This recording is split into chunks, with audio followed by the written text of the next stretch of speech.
announcing the the largest speaker of the day, and he'll tell us that how with his team's financial literacy helps in awareness of and inclusion of financial products and services.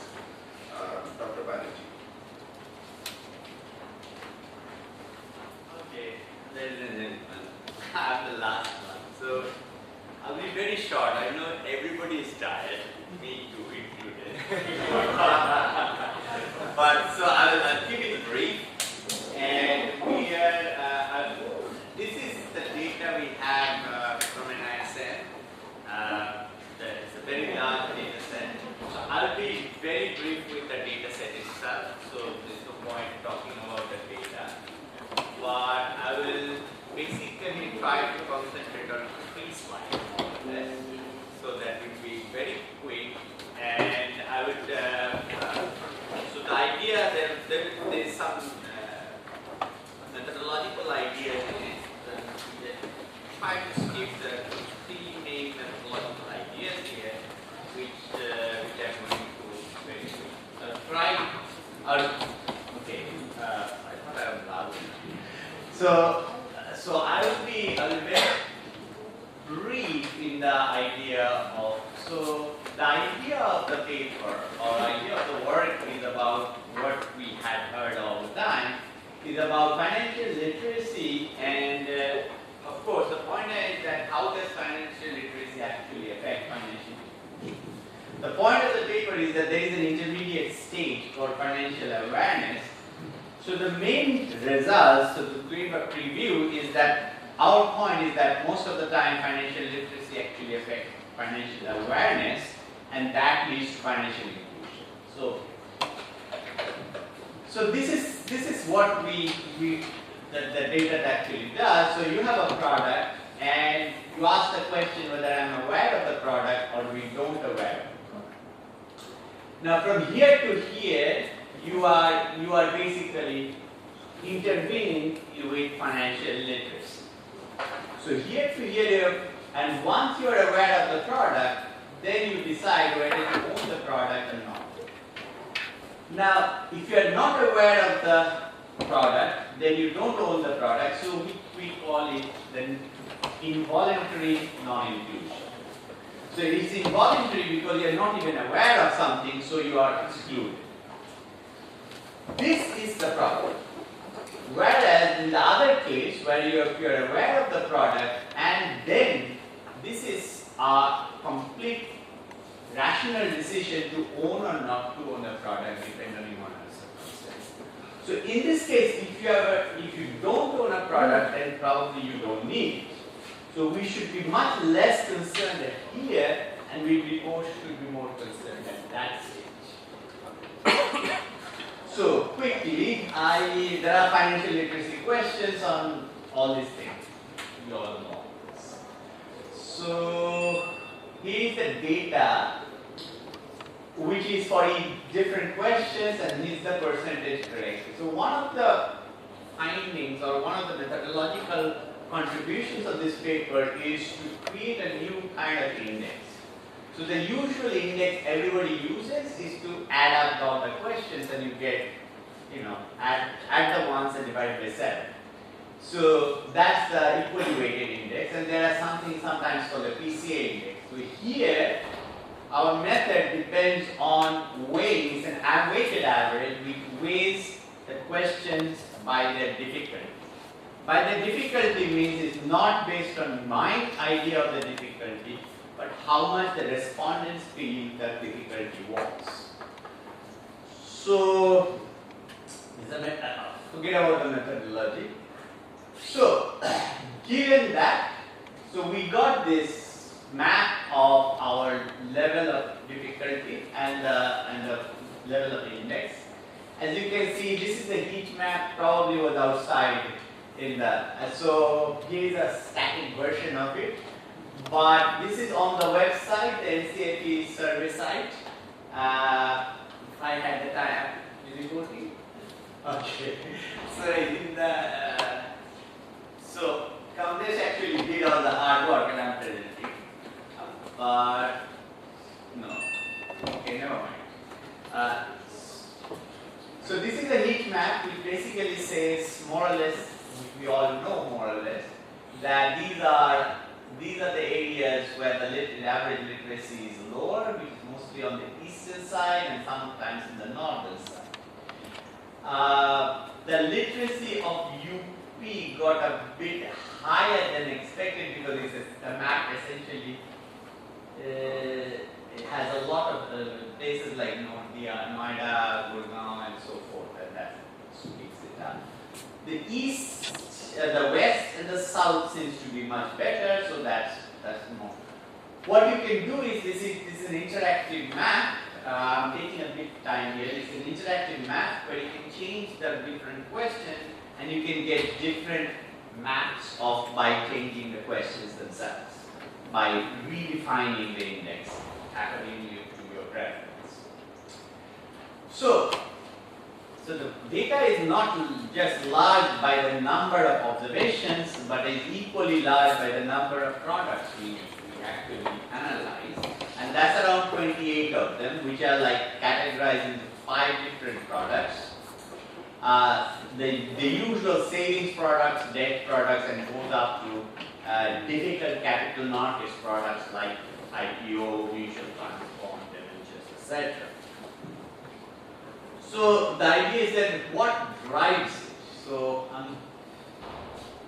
So these are there are a couple of things quickly to say is that sometimes, as you can see, people are aware. So this is the red one is that aware of having a savings account, and the ownership means actually do you have an account or not. So as you can see, as we go and the complexity of the products change, then the awareness actually falls, and the difference between the awareness and the ownership even falls even large. So as this goes on, okay, these are not scaled properly because this goes to 0 to 100, this goes to 0 to 60. So as in again, so with the debt product, as you can see, the gap between the red and the blue is pretty high. So quickly go. Let me see. So what we do, I'll skip this part. What we do is an idea of a threshold. So the question we are asking ourselves is that what is the level of financial literacy you need to actually be aware of the product? So there are 2 ways. One, we just take the financial literacy itself. But then thinking back, financial literacy also depends on your circumstances as well. So which demographic group you are, what is your education, etc., etc., etc.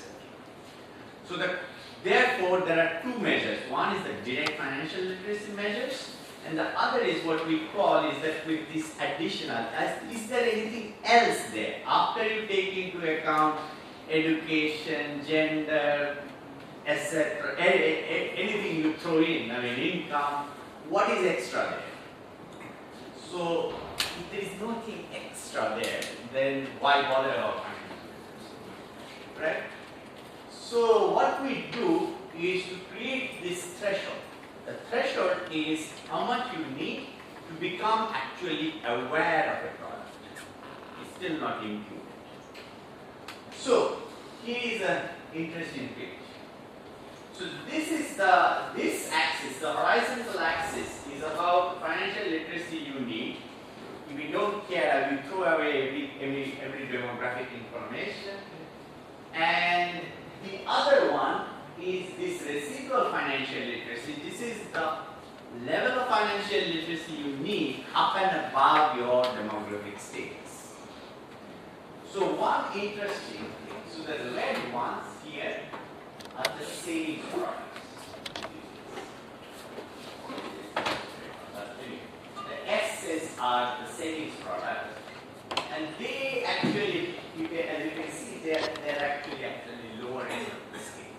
Which means the savings for the savings product, you need a very little bit of financial literacy. Whereas on the other side, if you go to the capital markets product, it is this side, the capital, the C products, or the insurance products, some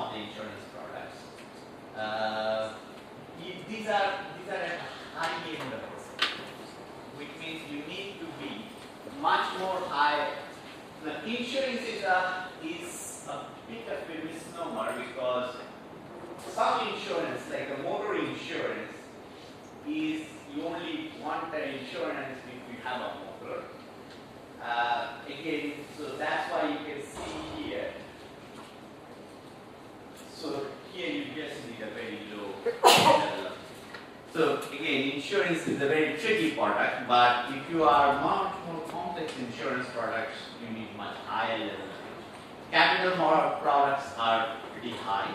Some of the debt products are pretty high.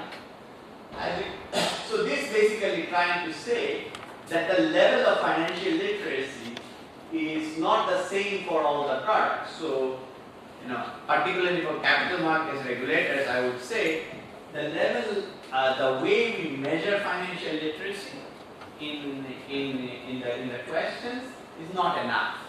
So if you actually want to capture what drives awareness of capital markets products, you need a much higher level of literacy, and that's not captured in this data. So you probably need something special to do that. So that's one. So what happens then? So this kind of says, well, this is what we saw, that if you look at the financial products, and this is the estimate of financial literacy in all these products. I'm getting rid of other variables, so everything is there, but I'm not showing them. So one of the things is very clear that financial literacy matters in awareness, not a big question. What about the inclusion? The estimate of inclusion. So now the fact that you are now aware. Now what we have left out are the guys who are not aware, right? So we needed to correct for that. So the fact that we got rid of the guys, we have a different estimate, so we have a kind of sample selection bias in this next stage of regression. So anyway, so in the estimate, when we do checking for inclusion, whether you have the ownership of the product or not, things that starts becoming a bit patchy. So in that sense that your literacy level actually doesn't drive the fact. And I don't think it is a negative thing. So people might not want something because they don't need it. So I don't think it is an empowered choice when you're making at this stage that you don't want it. So they come and ask you to buy a product and you don't need it. It's not because you're illiterate or financially illiterate, but you're just being empowered to say no. So that's one thing. Now, anyway, okay, so the next stage I think commented it out, right? Right, okay, so the next stage what we did was to ask ourselves, so we got these guys who are at a stage where involuntarily excluded, right, because they are not aware. Now let's do a thought experiment. Let's think the guys who are not aware somehow became aware through financial literacy or something. It just comes, makes them aware. Now, if they are aware, will they be willing to buy or will they be willing to calculate? Now, of course, the data, there is no data on that. So I don't know what would they do if they were aware. So we thought of this experiment and we have an econometric methodology to estimate that. It's called an EM algorithm. And calculated the probability of these guys, suppose they were aware, what would happen to them, what is the probability that they will be included or not. So this is what we got. So let me explain this. So this is the distribution of the probability of individuals. The gray one of individuals who are aware of a product and they are included, which means they are got. So this is about an account. So the probability that you are aware of a bank account and you have a bank account is that distribution. Now let's look at the guys who are not aware of a bank account and made them aware of a bank account and see what would be their as you can see, this is the yellow bit, which means the demographics of the guys who are not aware are actually lower than the demographics of the guys who are aware. And you can see this throughout all the products, which means the choice of aware or unawareness is a sign that they actually don't need. I mean, my friend here, he always says that whether I want to buy a Mercedes depends on whether I have money to buy a Mercedes. So I look around the streets to see if there is a Mercedes looks like. These guys probably don't even want to consider the product because they don't aware of it. Even if it is in front of them, it doesn't register. So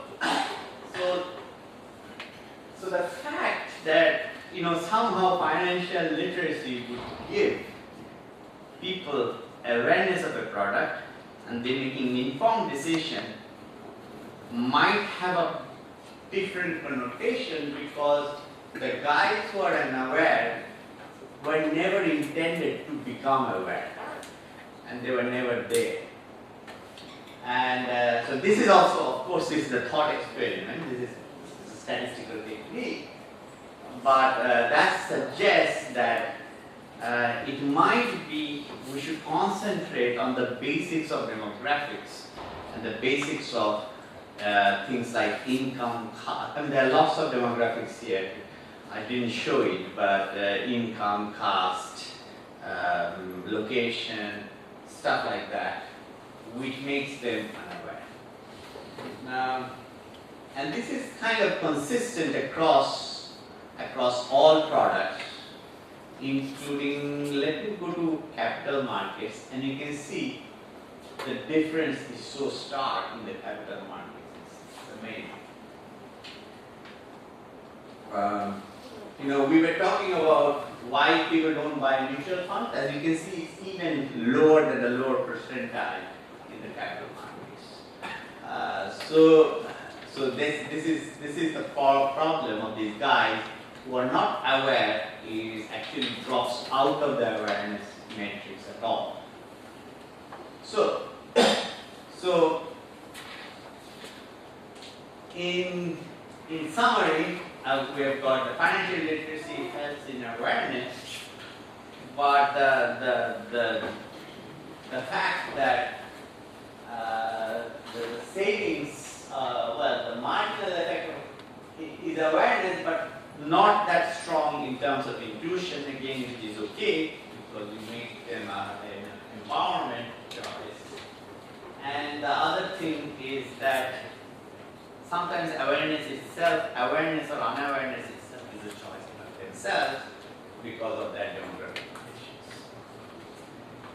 I try to keep it very short, and so that's it. So any questions you have?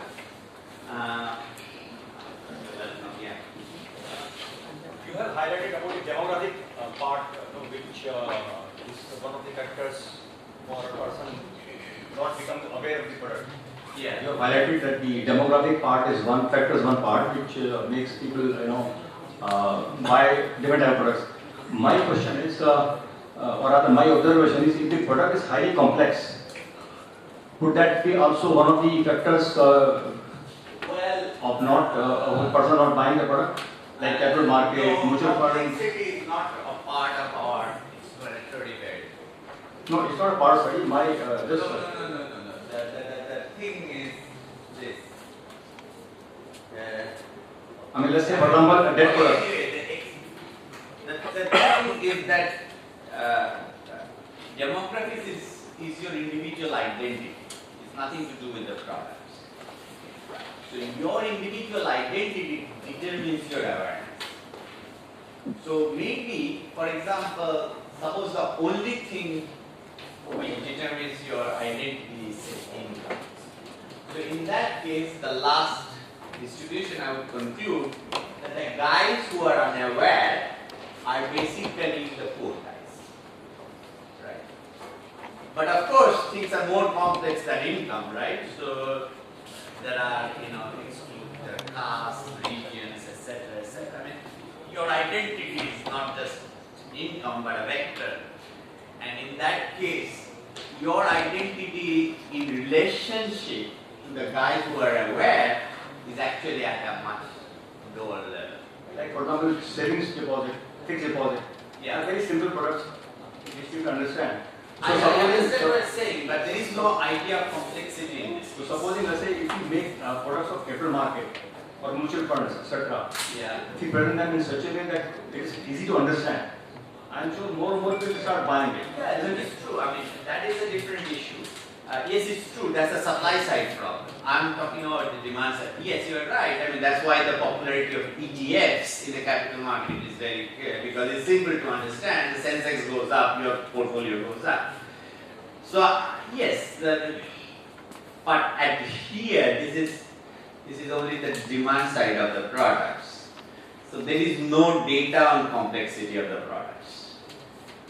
Maybe in the next survey we could, ask people about complexity, or maybe we could actually study complexity in terms of how many pages we have to fill as a form, right? And that can be a way to measure complexity. That's why there is a pressure on various companies who are offering financial product to make it very simple. And as I one example where they made the product or understanding so simple, even for young students also, so that they understand. So perhaps the onus lies on the people who are selling the products. Of course it is. Make it so simple that everybody buys it. Yeah, of course it is. I mean, my dad was a lawyer, and he made so much bad investment. I could have it when it passed away, we had stuck with this thing. I didn't know how to unwind them at all. So, yes. So this is the last question. Yeah.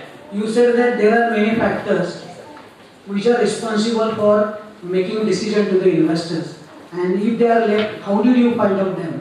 What kind of methodology did you use? I mean, discriminant analysis or any kind of methodology? Oh.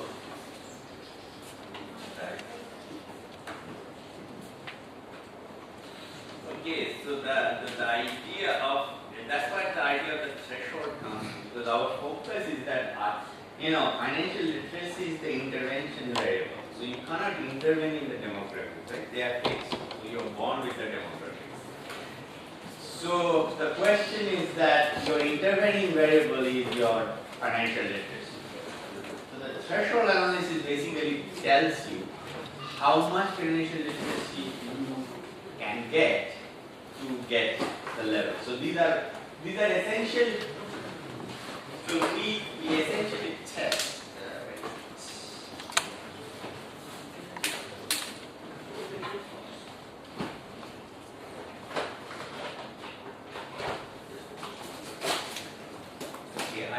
I skipped this part, but yeah, so this is what is so basically it's a probability regression, and we calculate the threshold and the probability of being aware greater than half. From there we get the threshold.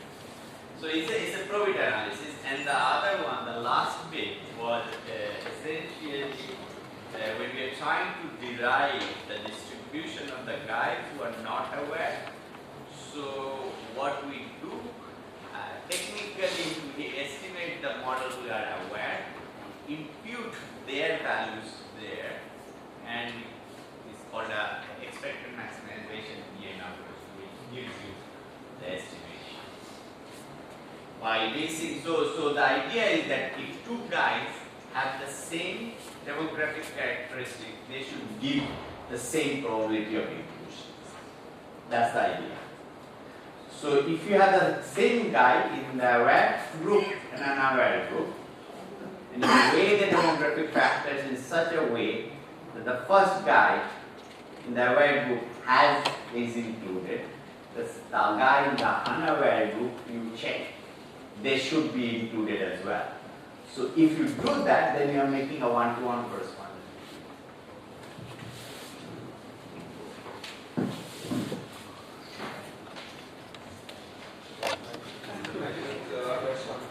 We have to conclude this session, and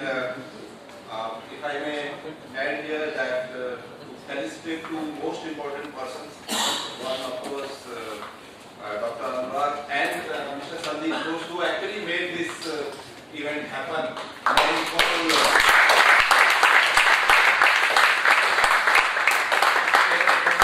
May I call chairman of KGB, not Mr. Vladimir Putin, but our own Mr. Ravi Krishnan to felicitate these two gentlemen.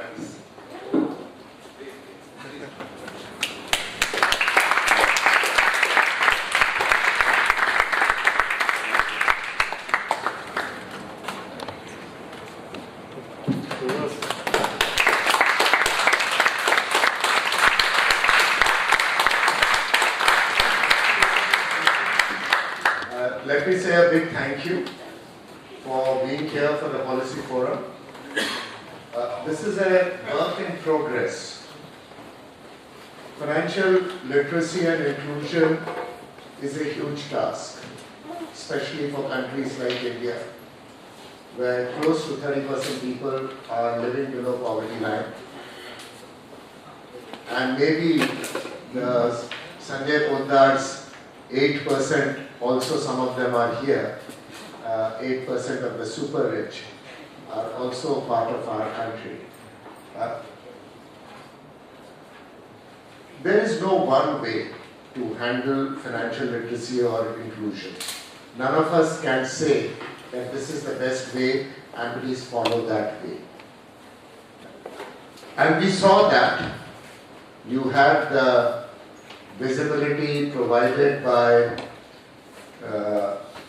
KGB to start with, to RBI talking about the different, RBI and IRDA talking about huge amount of youth centers which can be brought into the fold, where we can make a difference just by the multiplier point of view.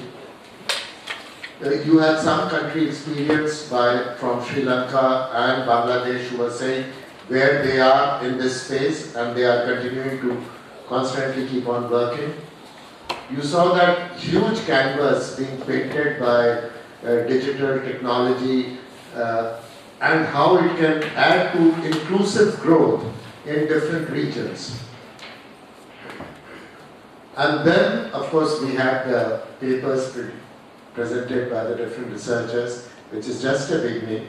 And we presume that over the years, Policy Forum can be a 2-day forum where one day we just do the presentations and one day we just look at different views which is going on and how to go about it in the best way.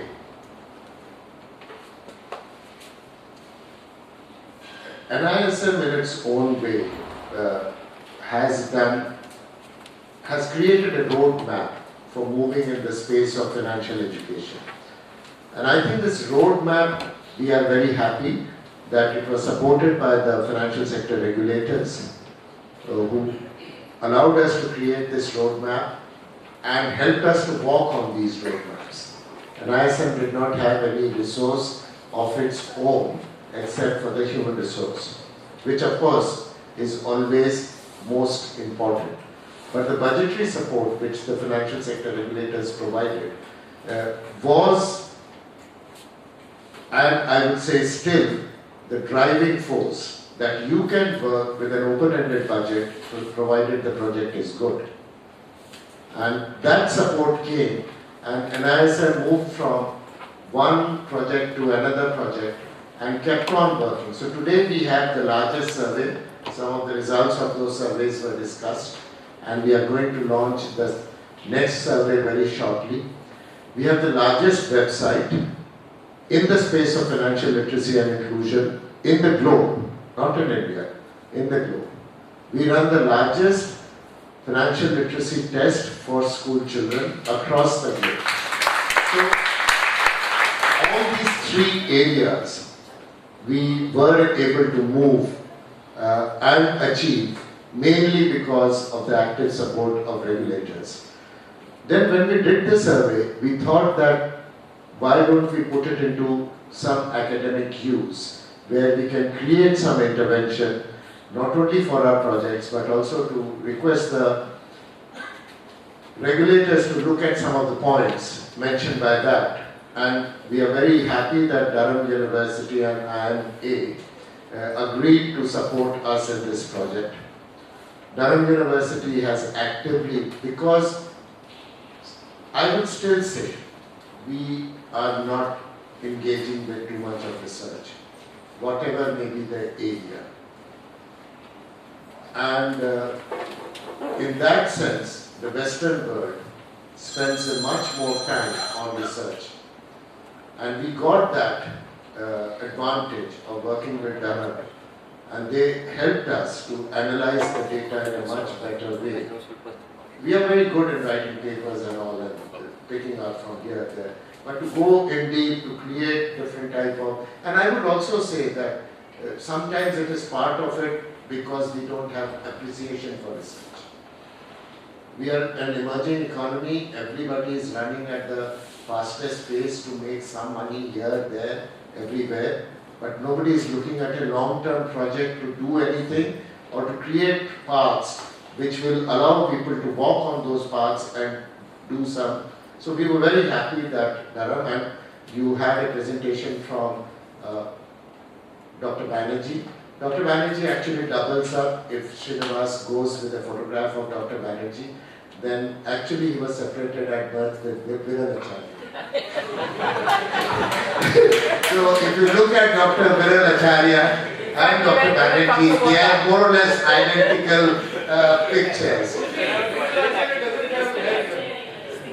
That much, that is also not there, but if you just suddenly look at Dr. Banerjee, so I am not very sure whether at some point of time Viralacharya will say that I am happy that I look like Dr. Banerjee. But they do have the same profile and they have the same research background. I have worked with Dr. Banerjee, research associate, research assistant, currently actively involved in research, Kamlesh, and Dr. Dennis Philip, who could not come because of some personal emergency in the family. Otherwise, he was also scheduled to come. They do go deep into it, allow us to look at different regressions or simulations from the data which is available and to project a different point of view. Let me say in conclusion a couple of things and which has helped us to do these things, and I would request you never allow your schooling to interfere with your education. Just because you are a chartered accountant or you are a PhD or you are something, don't stop the learning curve. Never, I'm not saying this, Mark Twain said this long time back. Never allow your schooling to interfere with your education. Learn wherever you can, whenever you can, and doing whatever you can. Learning is a process for which you have to be always open-ended. I have tremendous respect for people like Chetnadala Sinha, who had everything. She comes from a very, very rich background, but decided to go to Satara to sit. I've been there a number of times, just to assist her in some project or other things. In fact, there was a time that my college used to spend a lot of time in training her associates, her teachers. They still come to CAB Pune to get themselves trained, and I just started it. I'm happy that other people are following it. But you are impressed, back of beyond place, no water, mosquitoes killing you, and these international researchers go there. Young students sitting it around, she will say, I am allowing you to look at my things, but before you go, please set that computer right. Or I want a project for my accounts. All these students come and they are brilliant students, they do a lot of work. So I have tremendous respect because they don't allow their schooling and their demography to interfere in their learning process or sharing process, and they are ready to learn every day. If you see her people and the amount of dedication they have, that's the path forward. This is not for people who are not passionate on these subjects. You have to be passionate to be able to do this. You have to be comfortable with yourself, then only you can do these things in the larger sense. And in conclusion, I would also say, whatever may be the research on this, don't forget that we have tons of common sense. Only problem is common sense is actually not common. I wish it was common. It is not common, and somehow when we go for projects, when we go to work in organization, we leave our common sense in the parking lot and then go and engage consultants to help us find, and consultants only make life difficult for you. They will never say what you are good at.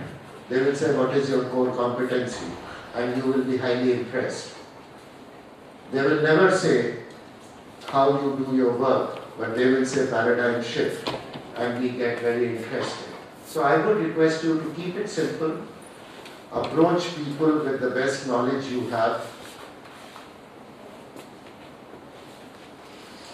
use the word which Itna said, not to mess with them, rather than to provide solutions to them wherever you can.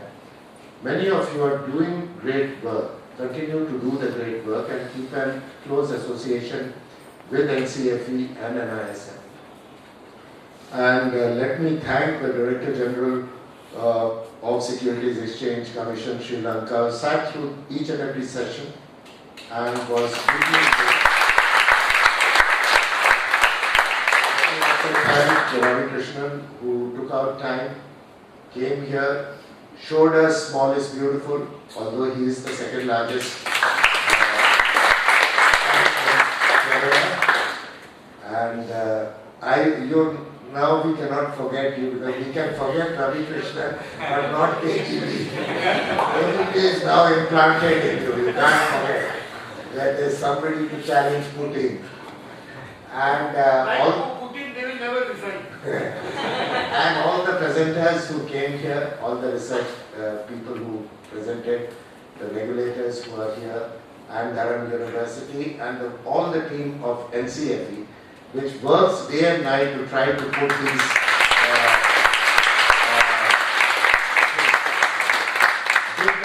NCFE team, the team which handles your other comforts, is the GST, which takes care of your stay, your comfort, your. I would also like to thank the GST team to be putting a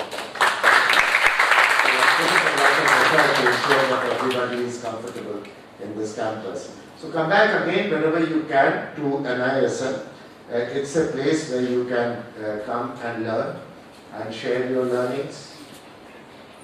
All the best, and we look forward to announcing the third survey, and we will actively look for your support to help us to work on the questions and things like that.